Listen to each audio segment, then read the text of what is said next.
Hey everyone, Sarranuva here. Wow, what a couple of weeks this has been. Right now we're in the middle of a real life pandemic, and if you're like me in the UK, you're probably in a government led lockdown wondering what the actual hell is going on. I thought I'd do a video of some achievable goals and aims that you can set yourself during these testing times, as it does look like we're going to be in this for the long haul, especially if you're like me and you didn't get into the Shadowlands Alpha. So in a strange twist of fate, most WoW players are more than familiar with pandemics. This is due to the corrupted blood incident that occurred in 2005 that lasted almost a week. For those who aren't aware of this, the corrupted blood incident occurred due to a debuff that was cast on players during the Zul'Gurub boss encounter, Hakar the Soulflayer. Now, without going into too much detail, the corrupted blood debuff basically drained players of HP, but it spread to nearby players, and it made its way outside of the instance due to players being able to dismiss infected pets during the Hakar fight. In turn, when they were resummoned in high population cities like Orgrimmar or Stormwind, other players were infected, particularly low level characters and NPCs. The corrupted blood basically jumped from one player to another faster than it could be healed, and it decimated entire servers. Obviously, this was far worse than the current pandemic situation, but it was studied by epidemiologists to better understand human behaviour and social reaction during such an epidemic. However, a side effect that only gamers will appreciate during a time like this is that we now have more time in our hands than we possibly should. Maybe you're working from home, or you're simply just told to stay at home. Ultimately, this means we've got more time to play WoW.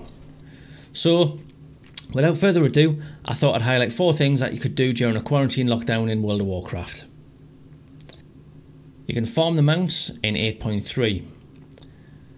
There were several mounts added in 8.3, but there were a handful that weren't locked behind achievements or raiding content.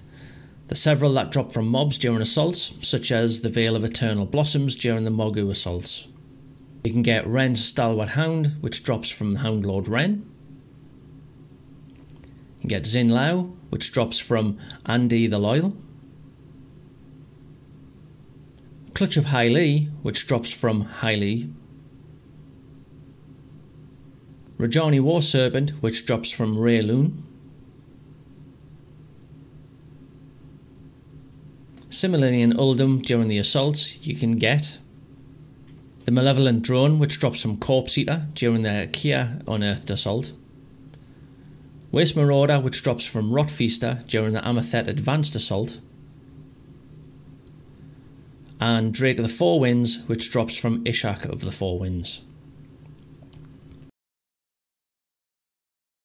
There are also mounts that can be collected during dailies, hand-ins or scenarios, such as Mail Muncher. This is a rare spawn from mailboxes in Visions.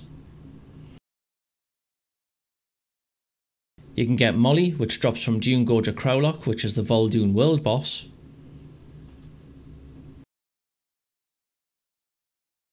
Ivory Cloud Serpent, which requires you to loot a Zan 10 lasso and then tame the mount. Elusive Quickhoof, which requires you to feed the rare spawn Elusive Quickhoof of Vol'dun. Reigns of the Springfur Alpaca, which is also another feeding catch where you feed a friendly alpaca in Uldum 7 days in total, but you don't have to do this in a row. And Shadow Barb Drone, which is also another feeding catch where you carry out dailies for around 2 weeks to raise the mount as your own. You can also use the new Blizzard 100% XP increase to get those alts up. A great way to add to this XP boost is to buy drafted 10 lands from the Service Medal Quartermaster. For around about 5 service medals, this will give you an additional 10% XP boost. You can also use assaults to get significant XP boosts. Timings for the next assaults can be found on a great little website called wow.gameinfo.io. It not only shows you BFA assaults, but it also shows you Legion assaults, and there's a bit of a trick there. Look for a group to get the group bonus, and if you're doing Legion assaults above level 110, ask for a level 101 or 109 to group with you whilst you do it to get you an XP boost. Now's also a fantastic time to get those rank 3 essences that you have to grind. With rank 3 essences now purchasable on alts for around about 500 Echoes of Ny'alotha, it's time to make sure you have them unlocked on any other character on the same account in order to purchase them. Now, it isn't class specific, so a fix was actually put in place to ensure that you can get tank equivalents from the DPS essence table, but unfortunately you will still have to grind out some of the harder, more time consuming essences such as Blood of My Enemy and Conflict and Strife, but thankfully you only have to do it once, and then you can just buy it on other characters with the rank 3 essence unlocks. The final thing to do is all titles and achievements. If you're into achievements and completing some of the harder attainable things, there are several titles and mounts to aim for. I've covered these in previous videos, but you can go for the Insane title. You can go for Glory of the Raider achievements such as Glory of the Firelands Raider for Corrupted Egg of Milagazor. You can also go for the dungeon ones as well, so Glory of the Hero dungeon achievements such as the Glory of the Hero, you can get a red Proto Drake. Again, these are mounts that you've probably thought I'll not bother getting, but you can actually get these. So that's 4 things to do during the lockdown. Please leave a like and a subscribe if this video was useful to you. Please leave a comment below if you're going to tell me any particular ones that you think are worth going for in terms of old achievements or anything like that.